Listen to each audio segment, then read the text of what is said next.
বড় মাছের মাথা ছেলের প্লেটে দিব না ছেলের বাবার প্লেটে দিব, এই একটা চিন্তা আমাদের প্রতিটা ঘরের ঘরণীদের মুখেই থাকে। কারণ একটা মাছের মাথা রান্না করলে দুইজন প্রিয় মানুষই তো বসে আছে, কাকে দিব কাকে দিব না। তাহলে আজকের রেসিপি দেখে আর এই চিন্তাটা আপনাদেরকে করতে হবে না। আসসালামু আলাইকুম প্রিয় ভিউয়ার্স, চলে আসলাম নাজমাস রসইঘর থেকে নতুন আরো একটা রেসিপি নিয়ে। তাহলে চলুন আজ রান্না করে দেখাবো মাছের মাথা। কিভাবে মাছের মাথা রান্না করলে সবাই মিলে খাওয়া যাবে, কেউ বাদ যাবে না এই মাছের মাথার রেসিপি থেকে। আর চিন্তাও করতে হবে না ছেলে খাবে না ছেলের বাবা খাবে। প্রথমে আমি একটা ননস্টিক হাঁড়িতে তেল দিয়ে মাছের মাথা হলুদ লবণ মরিচ মেখে ভেজে নিয়েছি। হালকা ভেজেছি, একদম কড়া ভাজিনি। মাছের মাথা যখন ভাজা হয়ে গিয়েছে তখন আমি ভাজা তেলের মধ্যে পেঁয়াজ দিয়ে দিলাম। পেঁয়াজ সামান্য গোল্ডেন কালার করে নিয়েছি। দিয়ে দিলাম 2টা তেজপাতা আর দিয়ে দিলাম 1.5 টেবিল চামচ আদা রসুন বাটা। 1.5 টেবিল চামচ আদা রসুন বাটা দিয়ে কিছুক্ষণ ভেজে নিতে হবে আদা রসুনের কাঁচা গন্ধ দূর হওয়ার জন্য। যতক্ষণ না আদা রসুনের কাঁচা গন্ধ দূর হবে ততক্ষণ আমি এভাবেই নেড়ে ছেড়ে ভেজে নিব। যখন সুন্দর একটা ভাজা গ্রান নাকে চলে আসবে তখন আমি দিয়ে দিব স্বাদ মতো লবণ। আর লবণ ছাড়া কোনো কিছুই খাওয়া যায় না, তাই লবণ হচ্ছে প্রত্যেকটা খাবারের আসল মেন জিনিস। তাই লবণ দিয়ে দিলাম হলুদ পাউডার। আমি এখানে পরিমাণ বলছি না, তবে কিভাবে রান্না করছি আর কতটা মজা হয়েছে সেটাই আপনাদের সাথে শেয়ার করছি।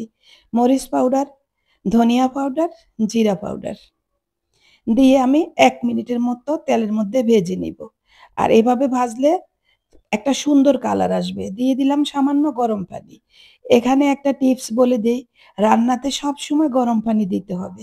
এতে রান্নার প্রসেসও চালু থাকে, দ্রুত রান্না হয়ে যায় আর রান্নার স্বাদও বেশি হয়। কাঁচা পানির চেয়ে সিদ্ধ পানিতে যেকোনো রান্না বেশি মজা হয়।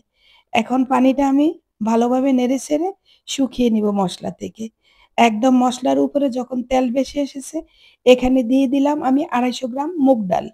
মুগ ডাল আমি ভালো করে ভেজে পানি দিয়ে ধুয়ে তারপরে 20 মিনিট ভিজিয়ে রেখেছি। এখানে আরো একটা টিপস হচ্ছে, আমরা অনেকেই মুগ ডালকে আগে পানিতে 20 মিনিট ভিজিয়ে রাখি তারপর ধুয়ে নিই। এতে মুগ ডালের যে সুন্দর একটা গ্রান বা স্বাদ ওটা কিন্তু পানির সাথে চলে যায়। তাই আগে মুগ ডালকে ভালোভাবে ধুয়ে পরিষ্কার করে অল্প পানি দিয়ে ভিজিয়ে রাখতে হবে। ভালোভাবে আমি মসলার মধ্যে মুগ ডালটাকে ভেজে নিচ্ছি। একদম ভাজতে ডালটাকে একদম আমি ঝোড়া করে ফেলবো। যেন এক ফোঁটা পানিও ডালের মধ্যে না থাকে। এতে করে সমস্ত মসলাটা ডালের মধ্যে ঢুকে যাবে। আর এই ডালটা খেতে কিন্তু ভীষণ মজা লাগবে। কেউ যদি মাছের মাথার ভাগও না পায় তার কোনো আফসোস থাকবে না। কারণ এই মাছের মাথার স্বাদটা পুরা ঢুকে যাবে ডালের মধ্যে। আমার ডাল ভাজা হয়ে গিয়েছে। এখন আমি 250 গ্রাম মুগ ডালের সাথে 500 গ্রাম পানি দিলাম। কারণ 20 মিনিট ভিজিয়ে রাখার পর অনেকটা নরম হয়ে গিয়েছে ডাল। আর এই 500 গ্রাম পানি দিয়ে আমি আজকের রান্নাটা সেরে নিব। আপনারা যদি একটু পাতলা খেতে চান তাহলে একটু পানি বাড়িয়ে দিতে পারেন। আমি একদম মাখা করে রান্না করব। এতক্ষণে হয়তো বুঝে গিয়েছেন আজকের রেসিপিটা কি হবে। জি, মাছের মাথা দিয়ে মুগ ডালের মুড়ি ঘন্ট। এটা কিন্তু সে আদি যুগ থেকেই চলে আসছে। নতুন জামাই আসার সাথে শ্বশুরবাড়িতে মাছের মাথার এই মুড়ি ঘন্টটা খাওয়াতো অন্যান্য তরকারির সাথে। আমি এখন যখন ডালটা মোটামুটি সিদ্ধ হয়ে গিয়েছে, এখন আমি দিয়ে দিলাম মাছের মাথা, তেলে ভেজে রাখা মাছের মাথা। এখানে মাত্র 3 টুকরা মাছের মাথা। তবে মাছটা কিন্তু অনেক বড় ছিল এবং টাটকা ছিল। এখন দিয়ে দিলাম আমি টমেটো। আর এই টমেটোটা আমার ডিপ ফ্রিজে ফ্রোজেন করা। সারা বছর আমি এভাবে টমেটো ডিপ ফ্রিজে সংরক্ষণ করে খাই। কারণ সিজন ছাড়া যে টমেটোগুলো বাজারে আসে সবগুলো কিন্তু ফরমালিন দেওয়া। তাই ফরমালিন মুক্ত খাবার খেতে হলে টমেটো ফ্রোজেন করতে হবে। আর কিভাবে টমেটো ফ্রোজেন করা যায় সারা বছরের জন্য আমার ইউটিউব চ্যানেল বা ফেসবুক পেজে দেওয়া আছে। চাইলে আপনি দেখে নিতে পারেন। আমি চুলা মিডিয়াম লো এ রেখে 20 মিনিট রান্না করে নিয়েছি। এতে করে সম্পূর্ণ ডালটা সিদ্ধ হয়ে গিয়েছে। তবে ডালটাকে একদম গলিয়ে ফেলা যাবে না। গলিয়ে ফেললে ডালের স্বাদ আর থাকবে না। এই যে দেখছেন রান্না কিন্তু হয়ে গিয়েছে। একদম পুরা ডাল সিদ্ধ হয়ে গিয়েছে। আমি এখন মাছের মাথাটা উল্টিয়ে পাল্টিয়ে ডালের মধ্যে দিয়ে দিলাম, যাতে সম্পূর্ণ মসলার ঘ্রাণ, ঝোল মাছের মাথার মধ্যে ঢুকে যায়। ভালোভাবে নেড়ে এখন দিয়ে দিলাম আমি কাঁচামরিচ ফালা। এই মাছের মাথার মুড়িঘন্ট একটু ঝাল, ঝাল হলেই কিন্তু ভীষণ মজা হয়। উপর থেকে দিয়ে দিলাম ভাজা জিরা পাউডার।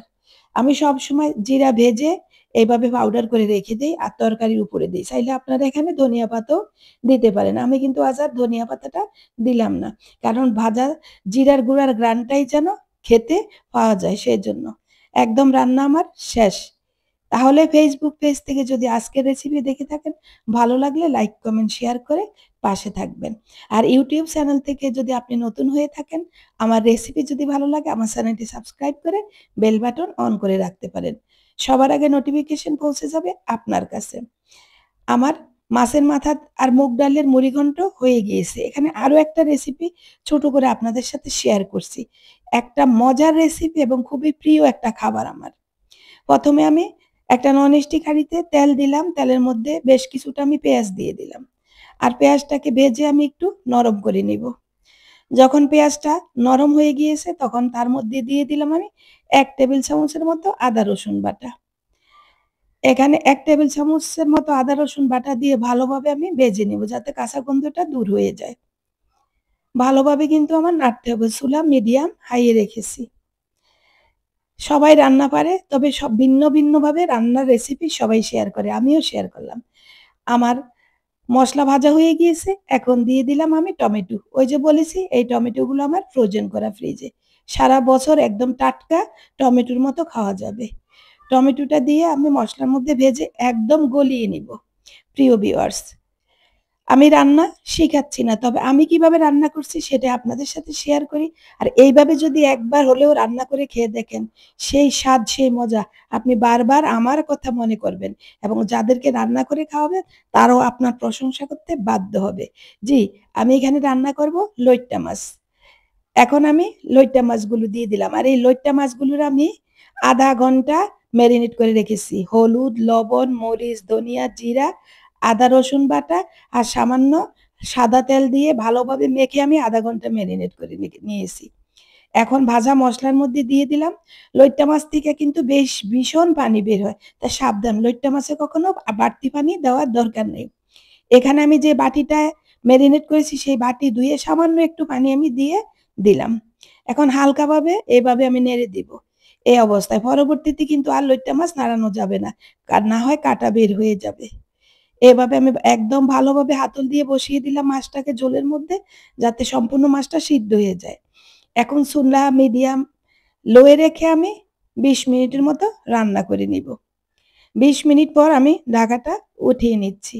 আশা করি আমার আজকের ২ টা রেসিপি আপনাদের কাছে ভীষণ ভালো লাগবে। তাহলে শেয়ার দিয়ে ফ্রেন্ডস এবং ফ্যামিলিকে দেখার সুযোগ করে দিবেন। আর আপনি কোথা থেকে আমার আজকের রেসিপি দেখছেন কমেন্ট করবেন। পরবর্তী ভিডিওতে আমি আপনার নামটা যেন উল্লেখ করতে পারি। উপর থেকে দিয়ে দিলাম বেশ কিছুটা কাঁচামরিচ। আজ কিন্তু এই লইট্টা মাছটা ঝাল, ঝাল করে আমি রান্না করে নিব। আর এখন কিন্তু আমি উপর থেকে দিয়ে দিব জিরা পাউডার। সামান্য একটু লবণ দিলাম, লবণ কম হয়েছে। লবণটা দেখে আমি দিয়ে দিলাম। এখন সেই ভাজা জিরা পাউডারটা আমি উপর থেকে সুন্দরভাবে এরকম ছিটিয়ে দিলাম। অল্প করে, বেশি দিব না। বেশি দিলে আবার জিরার ঘ্রাণ বেশি চলে আসবে। যাই হোক, আমার রান্না শেষ। তাহলে আজ বিদায় নিব। চলে আসব নতুন কোনো রেসিপি নিয়ে। ততক্ষণ পর্যন্ত ভালো থাকুন, সুস্থ থাকুন। আল্লাহ হাফেজ।